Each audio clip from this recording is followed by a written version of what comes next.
mawakili wetu ndani ya nchi na nje ya nchi, akiwemo Robert Amsterdam ambaye atashughulika kimataifa, ameshapata taarifa kamili ya kwamba mwenyekiti wetu amekamatwa, na yeye ataanza kufanya kazi kimataifa, na tunatoa wito kwa jumuiya ya kimataifa kuhakikisha inafuatilia nchi hii na kufuatilia kinachoendelea Tanzania kwa karibu kabisa.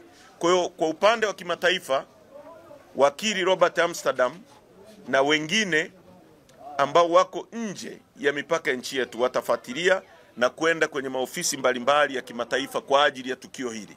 Lakini ndani ya Tanzania hapa tunapozungumza, wakili Kibatara, wakili Deogratias Mahinyira na mawakili wengine ambao wako Dar es Salaam wanafuatilia jambo hili. Kibatara yuko hapa na baadaye atazungumza na waandishi wa habari pia, akiwa mahakama ya hakimu mkazi nafikiri mkoa wa Songea. Sasa kuna mambo ya kuzungumza hapa.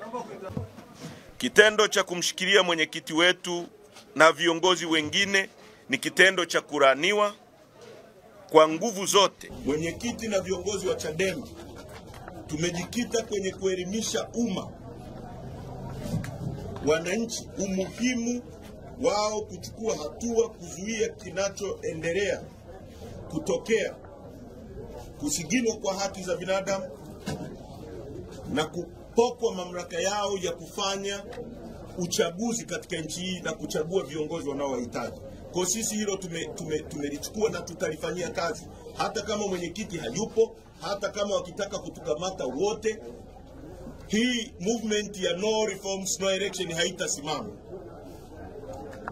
Kushikiliwa kwa mwenyekiti kwa Lissu ilikuwa ni matumizi makubwa sana, kwa sababu Lissu ni kiongozi ambaye angeweza kuitwa na akajipresent yeye mwenyewe polisi kwa muda ambao wangekubaliana, lakini kwenda kumkamata kwa kupiga mabomu na kutumia excessive power kwa mtu mmoja ambaye pia tunajua hali yake alionayo, ilikuwa ni kitendo cha kulenga kumdhuru zaidi, kwa sababu tunajua Lissu alipigwa risasi mwaka 2017 na hali yake ya afya wote tunaijua.